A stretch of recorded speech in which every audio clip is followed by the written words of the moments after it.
So I've been getting a lot of questions recently on why I do some of the tests the way I do them, why some of them have changed recently, what my thought process is, just kind of why things are the way they are right now. So I wanted to go in and kind of roast my old review style, or maybe if you're watching these for the first time, my current review style, and like I say, give you a little bit more of a concrete explanation as to why I test shoes the way I do and how we're going to be doing it moving forward and how it is going to benefit you. So let's start from the very first test I normally do, and that is the 30 seconds of heating. Now, this test, although I think is good, when I'm measuring it on the heat gun, no matter which heat gun I'm using, I'm measuring the insole, right? And so if it's a really premium, like Ortholite O-Therm insole, it's going to make the shoe seem like it is not heating up nearly as much as it really is. And although I can take a little bit more of a reading from the entire shoe, it always is getting skewed in one way or the other.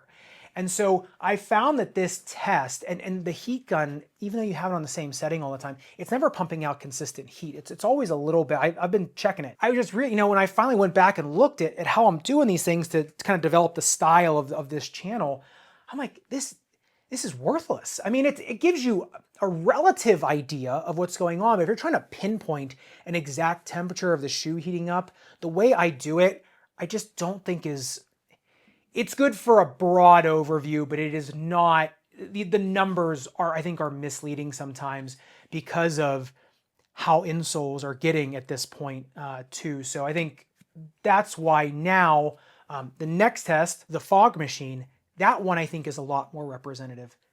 I can control it a lot easier. You see exactly where the heat is coming out. And if you just look at the shoe, right, you just look and see, you can see if the shoe's going to be heating up a lot or not. So I think until I can develop a way to completely standardize that so those numbers mean as much as a heel to toe drop would mean, right? Because it's like if I can't measure from here to here and here to here, there's something wrong with me, right? So I just kind of want to make it a little bit more reproducible, a little bit more, I would say, accurate and precise for you. So for now, it's going to be the fog test, and that is kind of how we're going to determine. Because remember, if something holds on to moisture a lot, does it matter if it doesn't, if the materials don't heat up as much? If you're still sweating in there like a sweat lodge, then what does it matter? So that's why that one has gone away. Now, the bounce height test. That test is not as representative of a shoe's bounciness as you think it is. Number one, because the ball bearing isn't all that heavy, right? And there's not a lot of room in the shoe to put anything in there to bounce it. Now, there are ways to try to bounce the shoe off of things. Those all require incredibly expensive devices to do, which I don't have the money for. The bounce height test does give you a reading of how just inherently elastic that foam is, kind of just the general properties of it. It does give a good indication of what foams are going to be really bouncy versus shock absorbing. So I'm still going to do the test. But as you can see, I have added the tensiometer in that, and that's testing the shank, kind of, and the forefoot bending. And that also gives a really nice reading of how stiff the shoe is, how much of a diving board effect the shoe has. And so combining those two tests, I think, has given a much better picture of the actual springboard effect of the shoe, the actual bounciness of a shoe. Because a shoe, like the Jimmy Buckets, can have this wonderful shank setup, perfect for kind of giving you that springboard effect. And maybe the bounce height test would show you that it's just, it's okay. It's a little bit better than average, maybe, But the tensiometer kind of shows the real story. So that's why the tensiometer has been added, but the bounce height test has stayed. Now I am starting to do foam durometer as well as rubber durometer. I think the foam durometer has some benefit just to show you like a really, really floppy foam versus a good one. But remember, that has to be taken into account. If you're going to test the hardness, right, the density of the foam, you also have to test the shanks. That's why I always talk about the shank, because a softer foam with a nice robust shank is going to do just as well as a shoe that has no shank that's got really stiff foam. So maybe even better. The next thing is degree of slip. So the grip test ramp. So this is one I get screamed at about the most, that you've got to put weight in the shoes. Why aren't you putting weight in the shoes? On a flat surface, yes, you have to weight the shoe down, right? Or it's just gonna, you can just do this. On an inclined plane, okay, the force of gravity and the force of friction cancel each other out. So what you're left with is static grip. It doesn't matter what the weight is because it all just changes commensurate with each other, right? They cancel each other out. So while I was on an inclined plane, you do not need to add weight to the shoe. They do not need to be a standard weight because of the force of gravity and force of friction. Now, that tests static grip. That does not test dynamic grip. The thing with dynamic grip is it's going to be different for every single person. I'm going to bend a shoe different than you are. I'm going to lay my foot down in a different way than you are. So basically, that is the inherent grip of the rubber or the composite or the foam, whatever the company is using for an outsole tread. Everything else is basically comes down to how you use it, right? What is the orientation of the rubber? And so we're going to talk about that in the videos and make sure I kind of give you my 2 cents on how this shoe wants to be bent and how it does bend in the forefoot and what you're going to get from that, the rubber durometer. You know, we're going to talk about dynamic and static grip, but the grip test ramp I think is actually incredibly representative of the shoe. I actually think it does a pretty good job of representing what the shoe can inherently do. So that test is staying, and that answers that question for you if I'm going to, why I don't weight the shoes the way I do.